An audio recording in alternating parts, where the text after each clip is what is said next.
Hello दोस्तों। आपने अपनी ज़िंदगी में बहुत सी पहेलियाँ सुलझाई होंगी, लेकिन ये वाली नहीं। तो आइए मिलकर एक पहेली सुलझाते हैं, ये ज़िंदगी की पहेली। इन वीडियोस के अंदर हम सिर्फ फैक्ट की बात करेंगे और फिर कुछ क्लूज़ ढूंढ के निकालेंगे काफ़ी सारी अलग अलग जगहों से। फिर उन सब क्लूज़ को लिंक करेंगे अपना लॉजिक अप्लाई करके। तो ये पहेली सुलझाते हैं। ये पहेली के अंदर 3 सवाल हैं जिनका जवाब हम ढूंढने की कोशिश कर रहे हैं। ये जिंदगी है क्या? What is life? इसमें हम क्या करें? What should we do? और क्यों? Why? हमारे पिछले वीडियो के अंदर आपने देखा होगा कि हमने कुछ क्लूज ढूंढ के निकाले थे। ये जो साइंस की नई स्ट्रीम आ रखी है ना, क्वांटम मैकेनिक्स, उसमें से। और हमने काफ़ी सारे राज भी खोले ये ज़िंदगी के बारे में। और हमने एक और चीज़ के बारे में बात करी थी, वो थी NDE, नियर डेथ एक्सपीरियंस के बारे में। अगर आपने पिछले वीडियोस नहीं देखे हैं तो पहले उन्हें देख लें और सीक्वेंस में देखना, नहीं तो ये पहेली सुलझाने में मज़ा नहीं आएगा। उन सब का लिंक इस डिस्क्रिप्शन में मिल जाएगा आपको। तो अब हम कुछ क्लूज ढूंढ के निकालेंगे डेथ में से। जब हम मर रहे होते हैं तो इस बॉडी में क्या होता है? जैसे कि आपने सुना होगा, हम ये जिंदगी में एक ही बार जीते हैं, इसे अच्छे से जी लो। बात तो सही है, अच्छे से तो जीना चाहिए, लेकिन एक और बात मैंने पढ़ी थी जो सही है। हम जीते तो रोज हैं, मरते सिर्फ एक बार है। तो जो चीज़ जिंदगी में सिर्फ एक बार होती है वो बहुत इंपॉर्टेंट हुई ना। तो इसको हम छोड़ नहीं सकते अगर हमें ये जिंदगी की पहेली सुलझानी है तो आइए अब हम देखते हैं, जब हम मर रहे होते हैं तो हमारी बॉडी में क्या होता है। मैं आपके साथ एक रियल इंसिडेंट शेयर करना चाहता हूँ। 2016 के अंदर एक ऐसी चीज़ हुई जो ह्यूमन हिस्ट्री में पहले कभी भी नहीं हुई है। कुछ डॉक्टर्स एक 87 ईयर ओल्ड कैनेडियन पेशेंट के साथ एक EEG स्कैन कर रहे थे। ये एक तरीके का ब्रेन स्कैन होता है। और वो पेशेंट स्कैन के होते हुए हार्ट अटैक से मर गया। तो वो स्कैन ने वो सब रिकॉर्ड किया जो मरते हुए हमारे ब्रेन में होता है। तो उन्होंने देखा, जब हम मर रहे होते हैं तो हमारे ब्रेन में बहुत सारी गामा वेव्स बनती हैं जो हमारी मेमोरी की निशानी है। जब हम अपनी मेमोरी को एक्सेस करते हैं तब ये वेव्स बनती हैं। और उन्होंने देखा कि हमारे ब्रेन के अलग अलग पार्ट्स एक्टिवेट हो रहे हैं जल्दी से। तो जो न्यूरोसाइंटिस्ट थे, उन्होंने जब बाद में उन रिपोर्ट्स को एनालाइज किया तो उन्होंने देखा कि ये गामा वेव्स वाली एक्टिविटी उसके हार्ट स्टॉप होने से 30 सेकंड्स पहले स्टार्ट हुई और हार्ट स्टॉप होने के 30 सेकंड्स बाद तक चलती रही। तो ये जो ब्रेन एक्टिविटी होती है ना, इसमें हम अपनी मेमोरीज को एक्सेस करते हैं। और क्योंकि उस टाइम उस पेशेंट के ब्रेन में अलग अलग पार्ट्स बहुत जल्दी क्विकली एक्सेस हो रहे थे, तो उन न्यूरोसाइंटिस्ट ने ये एनालाइज किया और अपनी रिपोर्ट में लिखा कि वो पेशेंट मरते टाइम अपनी सारी मेमोरीज एक्सेस कर रहा था। ना कि सिर्फ रीसेंट मेमोरीज, बट कि पुरानी डीप मेमोरीज को भी एक्सेस कर रहा था। जैसे कि वो अपनी ज़िंदगी की सारी मेमोरीज को क्विकली एनालाइज करके देख रहा हो। जब हम मरते हैं तो हमारी पूरी ज़िंदगी हमारी आंखों के सामने से गुजरती है। और हमने नियर डेथ एक्सपीरियंस की बात करी थी हमारे पिछले वीडियो में। उसमें भी हमने देखा था कि लोगों ने जब बताया था उनका एक्सपीरियंस, तो उन्होंने बताया कि उनकी पूरी ज़िंदगी एक क्विक फ्लैश की तरह उनकी आंखों के सामने से गुजरी जब वो मरे। तो ये तो एक फैक्ट हो गया, इसको नोट डाउन कर लेते हैं।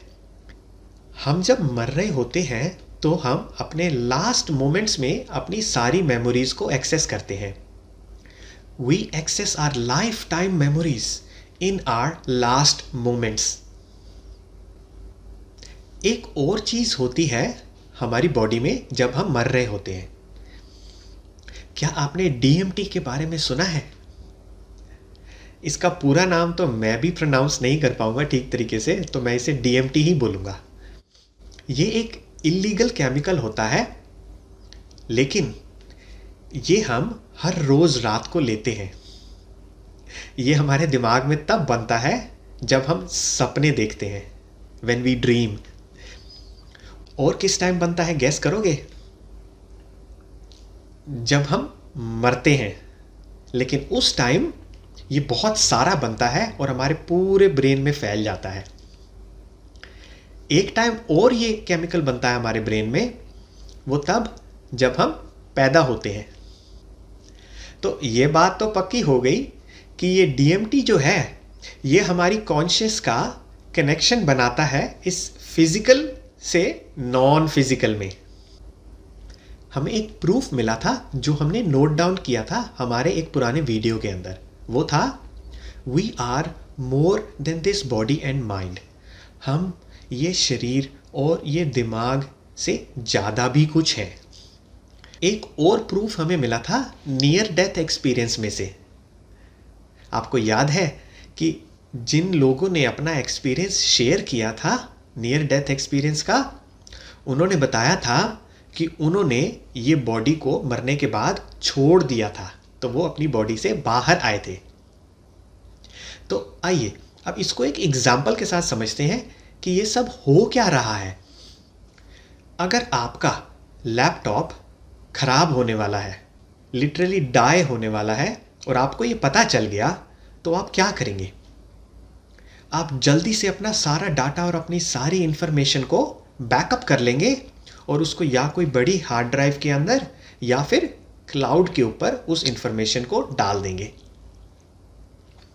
तो हमारी बॉडी भी यही कर रही है।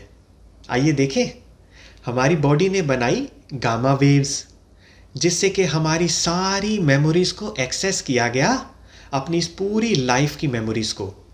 फिर उसने डीएमटी छोड़ा हमारे पूरे ब्रेन के अंदर, जिससे हमारी एक कॉन्शियस का कनेक्शन बन गया नॉन फिजिकल वर्ल्ड के साथ, और हमने ये बॉडी को छोड़ दिया उसके बाद।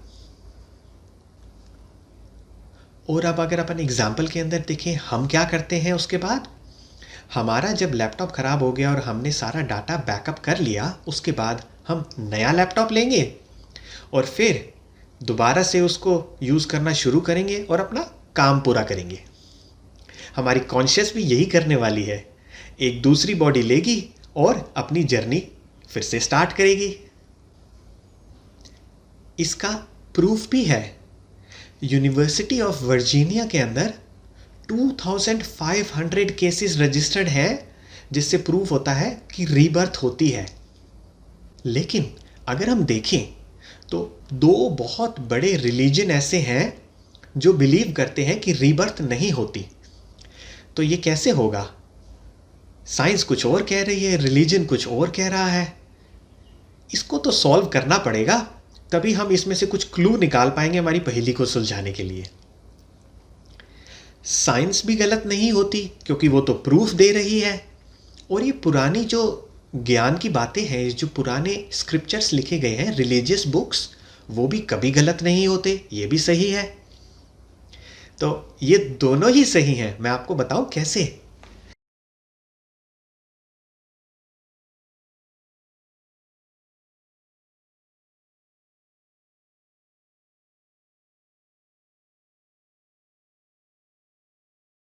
अगर आप देखेंगे और उस बुक को खुद पढ़ेंगे तो उसमें कुछ ऐसा लिखा होगा, यही आखिरी मौका है, जो भी अच्छे कर्म करने हैं अभी कर लो, फिर ये मौका नहीं मिलेगा।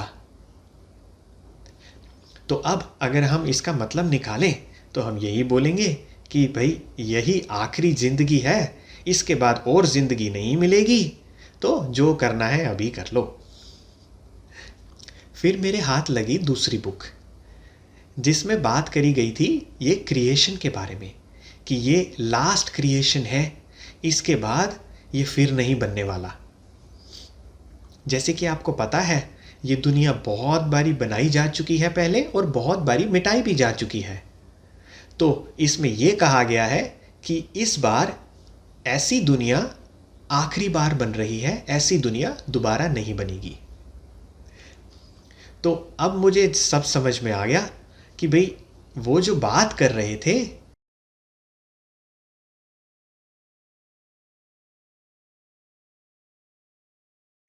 यही आखिरी मौका है। जो भी अच्छे कर्म करने हैं अभी कर लो, फिर ये मौका नहीं मिलेगा। वो हमारी लाइफ टाइम की बात नहीं कर रहे थे जो हमने पहले पढ़ा था। उसमें वो बात कर रहे थे ये पूरे क्रिएशन की, कि ये क्रिएशन दोबारा नहीं बनने वाली। उसमें ये नहीं कहा गया था कि आपको ये शरीर दोबारा नहीं मिलेगा इस धरती के ऊपर। तो अब आपको समझ में आया, इन चीज़ों का एक दूसरा मतलब भी हो सकता है। अगर आप खुद चैलेंज करना चाहें ना किसी भी बिलीफ को, तो आप अगर इन्वेस्टिगेट करेंगे और अगर आप खुद कोई बुक उठा के पढ़ेंगे, तो उसमें कहीं भी क्लियरली ये नहीं लिखा हुआ है कि हमें दूसरा शरीर नहीं मिलेगा, हमें दूसरी बॉडी नहीं मिलेगी। उसमें कुछ बहुत ही डीप फिलॉसफिकल बातें लिखी गई हैं, जिसका बहुत ही कोई डीप मीनिंग होता है। तो जिसने उन बुक्स को ट्रांसलेट किया, उनको जो समझ में आया उन्होंने वो लिख दिया। लेकिन ये तो पॉसिबल है कि उन्होंने जो समझा और लिखने वाला जो कहना चाह रहा था, उसमें कुछ गैप हो सकता है। इसका प्रूफ एक जगह और से भी मिलेगा। अगर आप देखें कि कोई रिलीजियस बुक जो हजारों साल पहले लिखी गई हो, उसको स्टार्ट किया गया था उस एक रिलीजियस बुक से, लेकिन बाद में वो रिलीजन को डिवाइड करके अलग अलग सेक्शंस बन गए, और वो अलग अलग सेक्शंस के बिलीव्स भी अलग हैं और उनकी सोच भी अलग है। तो एक ही रिलीजन जो स्टार्ट किया गया था वही एक बुक से, वो बाद में अलग अलग होके अलग अलग सोच वाले कैसे बन सकते हैं? तो जो ट्रांसलेटर है, जो हमें हमारी भाषा में उस पुरानी एंशिएंट बुक को ट्रांसलेट करके लिख रहा है, वो बहुत समझदार भी हो सकता है, बहुत नॉलेजेबल भी हो सकता है, और उसका इरादा भी सही होगा, साफ दिल से अच्छा ही लिखना चाह रहा है। लेकिन हो सकता है कि उस चीज़ का कोई दूसरा पॉइंट ऑफ व्यू था जो उनसे मिस हो गया। अगर हम इस बात को समझ जाएंगे, तो ये आपसी झगड़े, इंटर रिलीजन डिसएग्रीमेंट होता है ना, ये कभी भी नहीं होगा। तो मैं आपको एक राय दूं, अगर आप ये अपनी ज़िंदगी की पहेली अपनी ज़िंदगी में सॉल्व करना चाहते हैं ना, तो कोई भी ये बुक को उठा के खुद पढ़ो और उसके अंदर देखो, और वो वाली बुक पढ़ना जिसके अंदर बहुत ही छोटा ट्रांसलेशन दिया गया हो, वर्ड टू वर्ड, 2 लाइन को ट्रांसलेट करके 2 लाइन में ही लिखा गया हो, ना कि एक बड़े पैराग्राफ में या आधे पेज में समझाया गया हो। क्योंकि उसमें क्या होगा, ट्रांसलेट करने वाले अपना कॉन्टेक्स्ट लगा के आपको समझाएंगे, लेकिन हो सकता है उसका कोई दूसरा पॉइंट ऑफ व्यू हो जो आपसे मिस हो जाए। और एक चीज़ और, एक से ज़्यादा रिसोर्सेस को पढ़ना चाहिए, जिससे कि हमें बिग पिक्चर समझ में आएगी कि सच्चाई है क्या। तो ये बात तो हो गई पक्की कि साइंस और ये जो एंशिएंट नॉलेज है, ये दोनों ही सही हैं। तो इस फैक्ट को भी नोट डाउन कर लेते हैं कि पुनर्जन्म, रीबर्थ हो सकता है। तो अब हम लेके चलते हैं अपने क्लूज और लॉजिक को, और ये पहेली को आगे सुलझाते हैं। जैसे कि आपने देखा होगा, हम हर तरफ से अलग अलग क्लूज को ढूंढ के निकाल के उनको लिंक कर रहे हैं लॉजिकली ये पहेली को सुलझाने के लिए। हम बस ये इसको सॉल्व करने ही वाले हैं, बस थोड़ी सी मेहनत और रह गई है। तो हमने जितने भी ये सारे क्लूज ढूंढ के निकाले थे ना अभी तक हमारे पुराने सब वीडियोस के अंदर, अब हम उन सब को लिंक करके हमारी पहेली को सुलझाएंगे अपने नए वीडियो के अंदर, हमारे फाइनल वीडियो में। जल्दी मिलेंगे। नए वीडियो की नोटिफिकेशन के लिए बेल आइकन को दबाकर ऑल सिलेक्ट करें।